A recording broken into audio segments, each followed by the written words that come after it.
La mort est souvent tragique, mais parfois, la manière dont les gens meurent est si étrange qu'elle semble sortir d'une histoire inventée. Dans cette vidéo, nous allons examiner 5 cas réels de mort parmi les plus ridicules, bizarres, inattendus et presque incroyables. Ce sont des histoires vraies de personnes qui ont rencontré leur fin d'une manière que personne n'aurait pu prédire.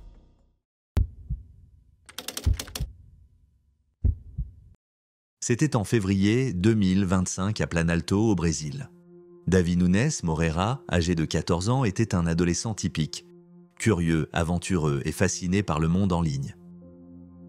Mais une décision a tout changé, conduisant à une issue tragique que personne n'aurait pu anticiper. Davi était un garçon actif qui aimait passer du temps avec ses amis et jouer dehors. Un jour, son père a remarqué qu'il boitait, mais Davi a minimisé la situation, disant qu'il s'était blessé en jouant. Cependant, son état s'est aggravé avec le temps. Il a commencé à vomir et avait de plus en plus de difficultés à marcher. Il était clair que quelque chose n'allait pas. Alors que ses symptômes s'intensifiaient, son père l'a emmené en urgence à l'hôpital de Planalto. Mais son état a continué à se détériorer et les médecins n'ont pas pu déterminer immédiatement la cause. Il a ensuite été transféré à l'hôpital général de Vitória da Conquista pour un traitement plus approfondi. C'est là que Davi a finalement révélé ce qui s'était passé. Il a expliqué au personnel médical qu'il était allé dans une pharmacie locale, avait acheté du matériel et mené une expérience dangereuse. Il avait écrasé un papillon mort, mélangé ses restes avec de l'eau et injecté le liquide dans sa jambe. Cette confession choquante a conduit beaucoup à croire qu'il avait peut-être été influencé par un défi en ligne. Les médecins étaient stupéfaits et les spéculations ont commencé.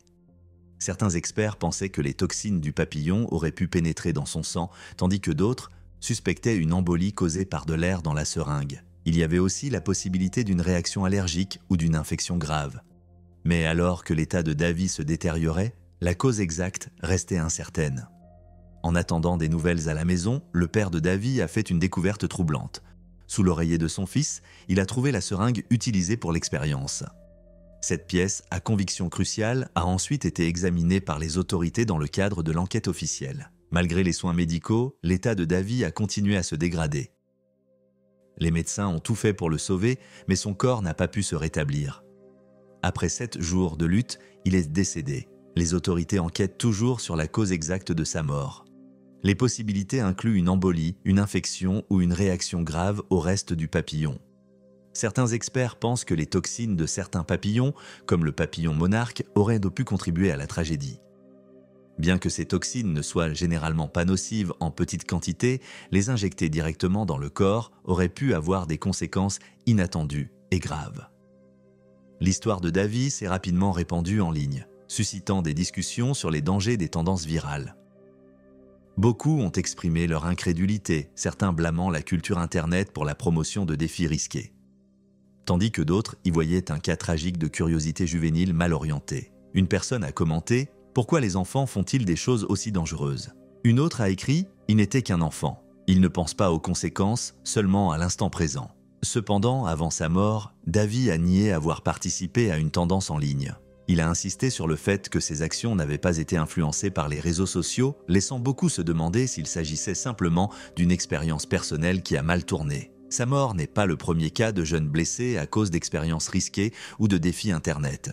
Dans des incidents précédents, certaines personnes ont subi des blessures graves et d'autres ont perdu la vie après avoir tenté des cascades dangereuses. Un cas connu impliquait une influenceuse qui a failli perdre ses orteils après avoir essayé un défi viral avec de la glace et du sel. Bien qu'elle ait survécu, elle a subi de graves dommages.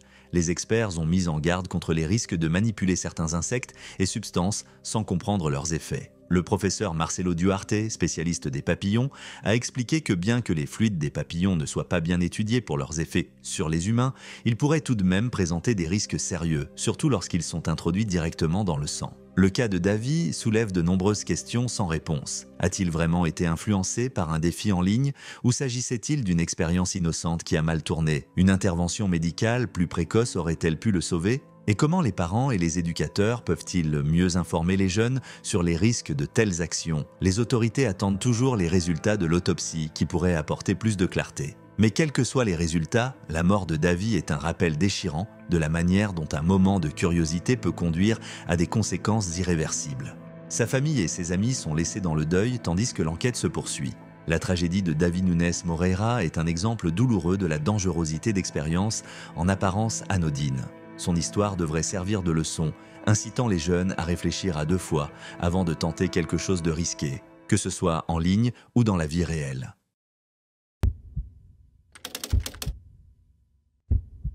C'était le 14 janvier 2009 à Jiaozhou, en Chine. Xiaogang, 14 ans, était chez lui, assis à son ordinateur sans se douter qu'un simple réglage de sa chaise allait conduire à un accident tragique. Il utilisait une chaise pivotante commune, équipée d'un mécanisme à ressort gaz qui permettait de régler la hauteur du siège. Mais ce jour-là, quelque chose a terriblement mal tourné. Alors que Xiaogang ajustait la hauteur, le ressort gaz de la chaise a soudainement dysfonctionné. La pression accumulée dans le cylindre a provoqué une explosion d'une force extrême. Une tige métallique solide à l'intérieur de la chaise a été projetée vers le haut, frappant Xiaogang dans une zone critique et causant de graves blessures internes. Malgré sa douleur, Xiaogang a réussi à appeler son père pour lui expliquer ce qui s'était passé. Son père est rentré en urgence et a immédiatement appelé les secours. À l'arrivée des ambulanciers, Xiaogang était encore conscient mais dans un état critique. Il a été rapidement transporté à l'hôpital, mais les dégâts étaient de trop importants. Malgré les efforts pour le sauver, il n'a pas survécu en raison d'une hémorragie massive. Les enquêtes ultérieures ont confirmé que l'accident était dû à un défaut du ressort gaz de la chaise. L'explosion a projeté la tige métallique avec une force mortelle, causant de graves dommages internes. Les médecins ont noté qu'ils avaient déjà vu des incidents similaires, mais aucun n'avait été aussi fatal que celui de Xiaogang. Ce n'était pas la première fois qu'un tel accident se produisait. 1 an plus tôt, en novembre 2007, un homme de 68 ans avait été gravement blessé lorsque le ressort gaz de sa chaise avait également dysfonctionné. L'explosion avait envoyé des fragments métalliques dans son corps, lui causant des blessures douloureuses qui avaient été mis des mois à guérir. Les enquêteurs ont découvert que ces accidents étaient liés à des ressorts gaz de mauvaise qualité utilisés dans certaines chaises de bureau. Beaucoup de ces chaises étaient fabriquées avec des matériaux moins chers pour réduire les coûts, les rendant bien plus susceptibles de tomber en panne. Les ressorts gaz de qualité devraient être remplis d'azote à haute pression, mais dans certaines chaises défectueuses, de l'air ordinaire était utilisé à la place. Cela entraînait une accumulation de pression instable, augmentant le risque d'explosion. Les parents de Xiaogang, dévastés par la mort de leur fils, ont exigé des comptes de la part du fabricant et du distributeur de la chaise. Ils croyaient que si la chaise avait été fabriquée selon des normes de sécurité plus strictes, leur fils serait encore en vie. Leur cas a suscité des discussions sur la sécurité des produits en Chine, en particulier dans l'industrie du mobilier de bureau. Les experts ont averti que bien que la plupart des chaises soient sûres, celles mal fabriquées présentaient des risques sérieux. Beaucoup de ces produits moins chers n'avaient pas de certification appropriée, les rendant dangereux pour les acheteurs insouciants. Suite à cette tragédie, les organisations de sécurité des consommateurs ont appelé à des régulations plus strictes dans la fabrication des chaises de bureau. Elles ont exhorté les consommateurs à être prudents lors de l'achat de chaises, en particulier auprès de marques moins connues qui pourraient ne pas suivre les directives de sécurité appropriées. La mort de Xiaogang a laissé beaucoup de gens se demander comment un accident aussi rare et tragique pouvait se produire. S'agissait-il simplement d'un événement isolé ou était-ce le résultat de fabricants qui négligeaient la sécurité ? L'accident aurait-il pu être évité si la chaise avait été correctement testée ?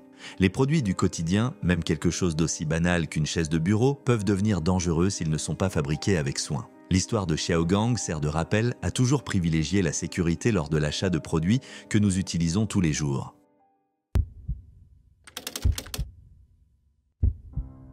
Le 19 avril 2023, un accident incroyable s'est produit à Alwar, en Inde. Shiv Dayal Sharma, un électricien retraité de 82 ans, a perdu la vie dans un incident étrange impliquant un train à grande vitesse et une vache errante. Ce soir-là, Sharma se trouvait près des voies ferrées lorsqu'un train Vande Bharat Express, roulant à environ 160 km/h, a percuté une vache qui s'était égarée sur les rails. L'impact a été si violent que la vache a été projetée en l'air. Les rapports indiquent qu'elle a volé sur près de 30 mètres. Dans un tragique concours de circonstances, la vache en vol a atterri directement sur Sharma, le tuant sur le coup. Une autre personne à proximité a échappé de justesse à l'impact, mais Sharma n'a eu aucune chance. L'accident s'est produit près de la porte Kalimori à Alwar, une zone qu'il connaissait bien. Ayant travaillé pour les chemins de fer indiens avant de prendre sa retraite 22 ans plus tôt, Sharma n'aurait jamais imaginé qu'un accident ferroviaire lui coûterait la vie de manière aussi inhabituelle. Après l'incident, les autorités ont rapidement réagi. La police est arrivée sur les lieux et le corps de Sharma a été emmené pour une autopsie avant d'être rendu à sa famille pour les funérailles. Cet événement tragique met en lumière un problème sérieux en Inde, les vaches errantes qui se promènent sur les voies ferrées. De nombreuses zones rurales sont confrontées à ce problème car les vaches errent souvent librement. Ce n'est pas la première fois qu'un tel accident se produit. Il y a eu plusieurs rapports d'animaux causant des perturbations ferroviaires et dans certains cas entraînant des pertes humaines. Le Vande Bharat Express est l'un des trains les plus rapides d'Inde conçu pour rouler entre 130 et 160 km à l'heure. Mais peu importe à quel point le train est avancé, des accidents comme celui-ci sont difficiles à prévenir sans mesures de sécurité appropriées. L'impact du train percutant la vache a été si puissant qu'il a transformé l'animal en un projectile mortel, conduisant au destin tragique de Sharma. En réponse, les autorités indiennes, y compris le ministre des Chemins de fer Ashwini Vaishnaw, ont pris des mesures pour prévenir de tels incidents. Une mesure clé est l'installation de clôtures métalliques le long des voies ferrées pour empêcher les animaux de s'approcher. De plus, les autorités travaillent à éliminer la végétation, les déchets et autres débris qui attirent les animaux errants près des voies. Les travaux sur une clôture de 620 km de long le long de la voie ferrée Mumbai-Ahmedabad ont déjà commencé et devraient être achevés dans les prochains mois. L'objectif est de créer une barrière qui empêche les animaux d'entrer sur les voies, réduisant ainsi considérablement le risque d'accident. Les vaches errantes représentent un risque majeur non seulement pour elles-mêmes mais aussi pour les vies humaines. Lorsqu'un train se déplaçant à une telle vitesse entre en collision avec un grand animal, l'impact peut être catastrophique. Dans la plupart des cas, le train lui-même n'est pas gravement endommagé, mais les conséquences pour les personnes près des voies peuvent être graves. La mort de Sharma a soulevé des inquiétudes quant à la suffisance des mesures de sécurité en place avant l'accident. Cela aurait-il pu être évité si des clôtures avaient été installées plus tôt? Un système plus robuste pour éloigner les animaux des voies aurait-il pu sauver sa vie? Alors que les autorités font maintenant des efforts pour prévenir de futurs accidents, la mort de Sharma est un rappel brutal de la nécessité d'agir immédiatement. Avec des trains atteignant des vitesses incroyables, même un seul animal errant peut entraîner des tragédies inattendues. Cet incident a laissé beaucoup de gens sous le choc. L'idée qu'un homme puisse être tué par une vache volante semble trop étrange pour être réelle, et pourtant c'est arrivé. Si Sharma avait été debout à quelques mètres de là, aurait-il pu survivre? Et si la vache avait atterri différemment? Ces questions n'auront peut-être jamais de réponse, mais elles soulignent à quel point la vie peut être imprévisible. Pour l'instant, l'accent est mis sur l'amélioration de la sécurité ferroviaire, en s'assurant que les voies se sont sécurisées et en prenant les précautions nécessaires pour éviter de nouvelles pertes de vie.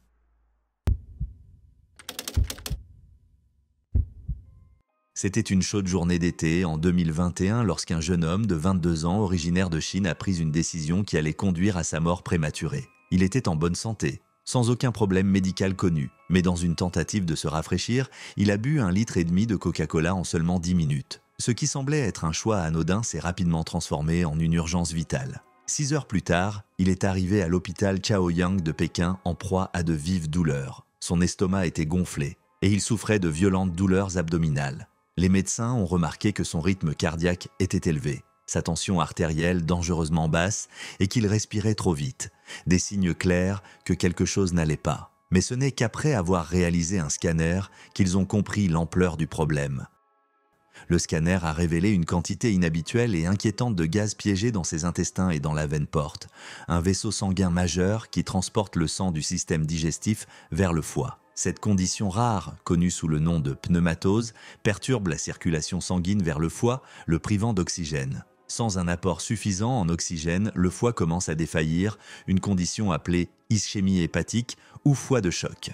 Normalement, l'excès de gaz dans le système digestif est évacué par des rots ou des flatulences. Mais dans ce cas, la consommation rapide de Coca-Cola a provoqué une accumulation de gaz trop rapide. Sans moyen de s'échapper, la pression a augmenté dans ses intestins, poussant le gaz dans la veine porte et causant de graves dommages au foie. Les médecins ont travaillé d'urgence pour soulager la pression et stabiliser son état. Ils ont utilisé divers traitements pour aider son corps à expulser le gaz piégé et ont administré des médicaments anti-inflammatoires pour réduire le gonflement. Il a également reçu des fluides pour rester hydraté. Malgré ses efforts, son état s'est aggravé. 12 heures plus tard, les résultats des tests ont montré des dommages hépatiques importants et ses chances de survie étaient de minces. Après 18 heures, son corps n'a plus pu lutter contre les dommages.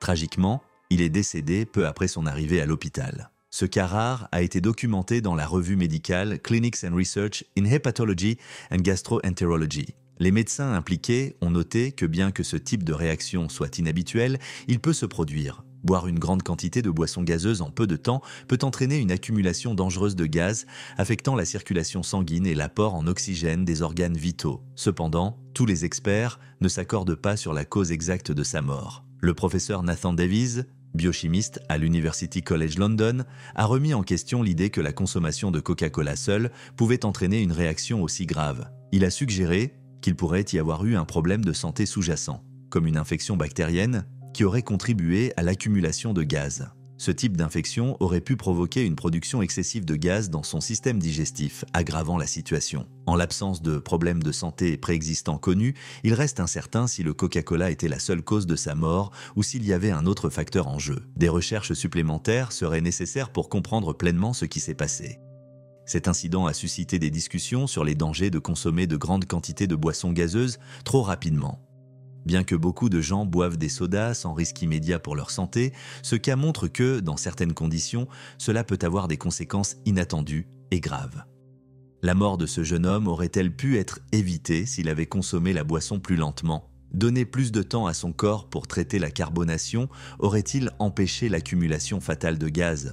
Bien que la plupart des gens ne subissent pas de réactions graves en buvant des sodas, ce cas souligne l'importance d'écouter son corps et d'être conscient de la manière dont on consomme les boissons gazeuses. Bien que rare, cet événement tragique soulève des questions sur la véritable cause de sa mort. Était-ce simplement la consommation rapide de Coca-Cola? Ou y avait-il un problème médical non diagnostiqué? Son décès reste un événement profondément malheureux, laissant derrière lui un mystère qui pourrait ne jamais avoir de réponse définitive.